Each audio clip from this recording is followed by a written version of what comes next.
You are listening to HSAG Talks, where we help your business grow today, tomorrow. Hi, I'm Heremba Raut, working as an assistant manager at HSAG. Today's podcast is all about presumptive taxation under income tax.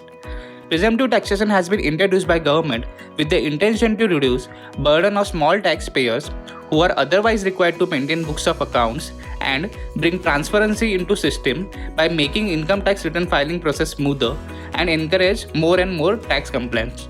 Today, we will cover Section 44AD and Section 44ADA of the Income Tax Act. So now, let's get started. Section 44AD of the Act deals with the special provisions for computing profit and gains of the business on presumptive basis.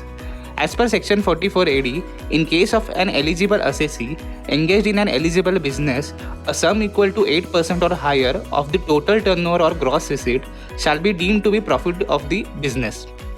The word 8% shall be substituted with the 6% in respect of amount of total turnover or gross receipts which are received through banking channels. So here we have two rates, 6% when amount is received through banking channel and 8% in other cases.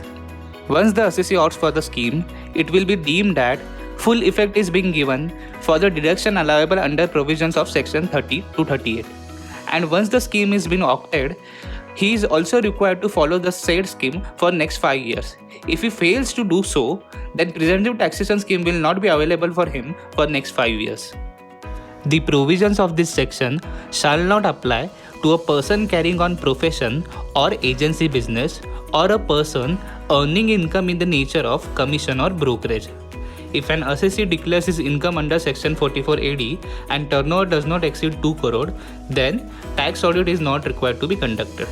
Whereas a person declares his income which is less than 6% or 8% and income exceeds minimum amount chargeable to tax, then tax audit is required to be conducted. An eligible assessee under this section means an individual, Hindu undivided family, partnership firm who is a resident but not limited liability partnership firm and who has not claimed any deduction under Section 10A, 10AA, 10B, 10BA or income-based deduction under Part C of Chapter 6A. An eligible business under this section means any business except of plying, hiring or leasing goods carriage referred to in Section 44AE and whose turnover or gross receipts in the previous year does not exceed amount of rupees 2 crores. Now let's discuss Section 44ADA. As per Section 44ADA, in case of an eligible professional engaged in eligible profession, a sum equal to 50% or higher of the gross receipts shall be deemed to be profit and gains of the profession.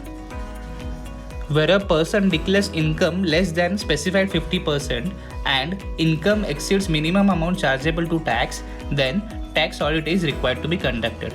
Once the assessee opts for this scheme, it will be deemed that full effect is being given for the deduction allowable under the provisions of Section 30 to 38. For the purpose of Section 44ADA, the specified professions to whom the scheme is applicable are legal, medical, engineering or architectural, accountancy, technical consultancy, interior decoration or any other profession as notified by CBDT. It is to be noted that both 44AD and 44ADA are applicable to resident assessees only. Also, there is a relaxation for payment of advance tax. Assessees opting for presumptive taxation scheme has to pay only 4th installment of advance tax. That's it for today. Hope this was insightful for you. To know more about the presumptive taxation, you can visit our website www.hsag.in and check our blog on presumptive taxation. Stay tuned for more talks with experts from HSAG.